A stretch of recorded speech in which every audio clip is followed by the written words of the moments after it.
I got 1, 2, 3, 4, 5, 6, 7, 8 wrenches in my top drawer of my Snap-on box. Get ready to fix some cars. Get ready to fix. Let's go!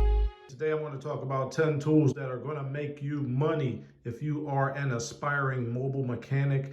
And if you are a do-it-yourselfer, these 10 tools are going to save you a lot of headaches. So let's go ahead and get to it. Number one, now look, you could get any brand that you want, but we all know Snap-on is the best. So this is Snap-on 1/2 cordless. And this thing still works. I've had this over a freaking decade. I had the brushes changed once, but yeah, this one works awesome.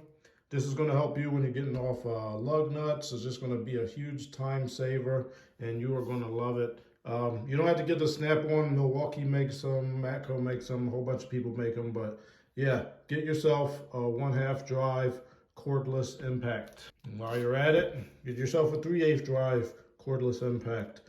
This guy's been working for a long time, and I do love it. This one works pretty good, and I've always used this many years. This one I just got. I was using this the other day. So yeah, this one works really good. This is going to be good for when you're doing brake calipers and you have to get those bolts behind the caliper off, and you just hit this back there, zip it right off. It being cordless, it's going to work really great, save you a lot of time, make you a lot of money. This one I just got, Cordless Grinder. This guy works really good. I was testing it earlier today, and oh my gosh. Just get the big battery. Get the big battery. I was testing this, and it was lasting like almost over 30 minutes. Now the regular battery is going to maybe lasting about 4 or 5 minutes, but oh man, this is going to be awesome. You're going to use this if you're doing like a valve cover gasket. You want to clean off the surface before you put the new gasket on. Also, if you're doing like an oil pan gasket, and when you're doing brakes, you're going to clean up behind the rim and also on where the rotor contacts. You want to clean off all that rust, and this guy is going to help you out a lot. Moving on, this is a quick pad spreader. When you're doing brakes, you want to go ahead and quickly push the caliper piston in. Get the dual piston one. This is a single piston one. I had this many years, and I always wished I had the dual piston. Quick pad spreader, but get the dual piston one. I wish I had gotten that, and I should go get one now. What am I waiting for? All right, this is brake bleed. You use this to bleed brakes. This is another upsell that you could do.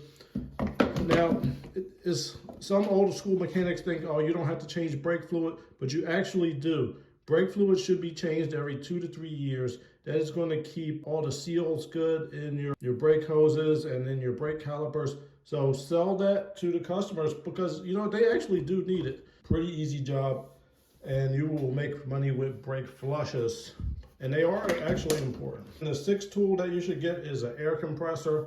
I actually have the Cobalt Quiet Tech, and it works really good.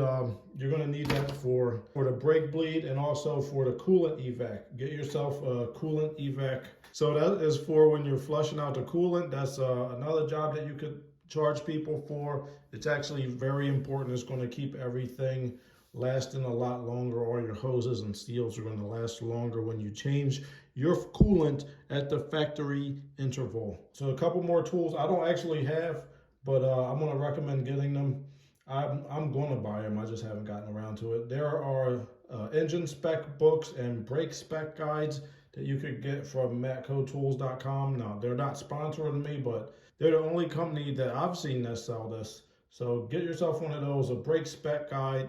It's going to quickly tell you torque specs you need to put the calipers back together when you're doing brakes. It's going to tell you the brake bleed sequence for when you're bleeding the brakes with this guy. And, you know, it's going to help you out with that. Also, the engine spec guy is going to tell you how to turn off those oil lights, those maintenance minder lights. So definitely get yourself one of those. And finally, the last thing I'm going to suggest that I need to get to actually, but if you're taking my advice from my video, how to become a mobile mechanic, doing easy jobs, one of those jobs that I recommend focusing on is brake jobs. Now, when you're doing rear brakes on a lot of newer cars, they have what's called an electronic parking brake. So the caliper piston on those, like usually in older cars, you'll get a tool and you'll either spin it in, or sometimes you could just press it in with this guy. But newer cars, they have electronic parking brakes. So you have to interface with the car's computer in order to have them push that in. So get yourself a little scan tool. Some of them are made specifically that include that feature. So just search on Amazon for a scan tool and then put EPB, stands for electronic parking brake, in the search, and a whole bunch of scan tools will come up. I found one, but they make other ones. And get yourself one of those, because when you're looking at those newer, higher end cars, the customers with more expensive cars, if you got to do a rear brake job, you're going to need to have that electronic parking brake go in, so you can put the new pads in, because they won't fit unless that piston is depressed all the way. So yeah, there you go. There are 10 tools that are going to make you some money, save you some time if you're a mobile mechanic, and if you're at home do-it-yourself mechanic, these tools are going to save you a lot of headaches, a lot of time. You're going to have the same stuff that the professionals have. So there you go. If you have any questions, please put them in the comments down below. Thank you for watching and have a good one.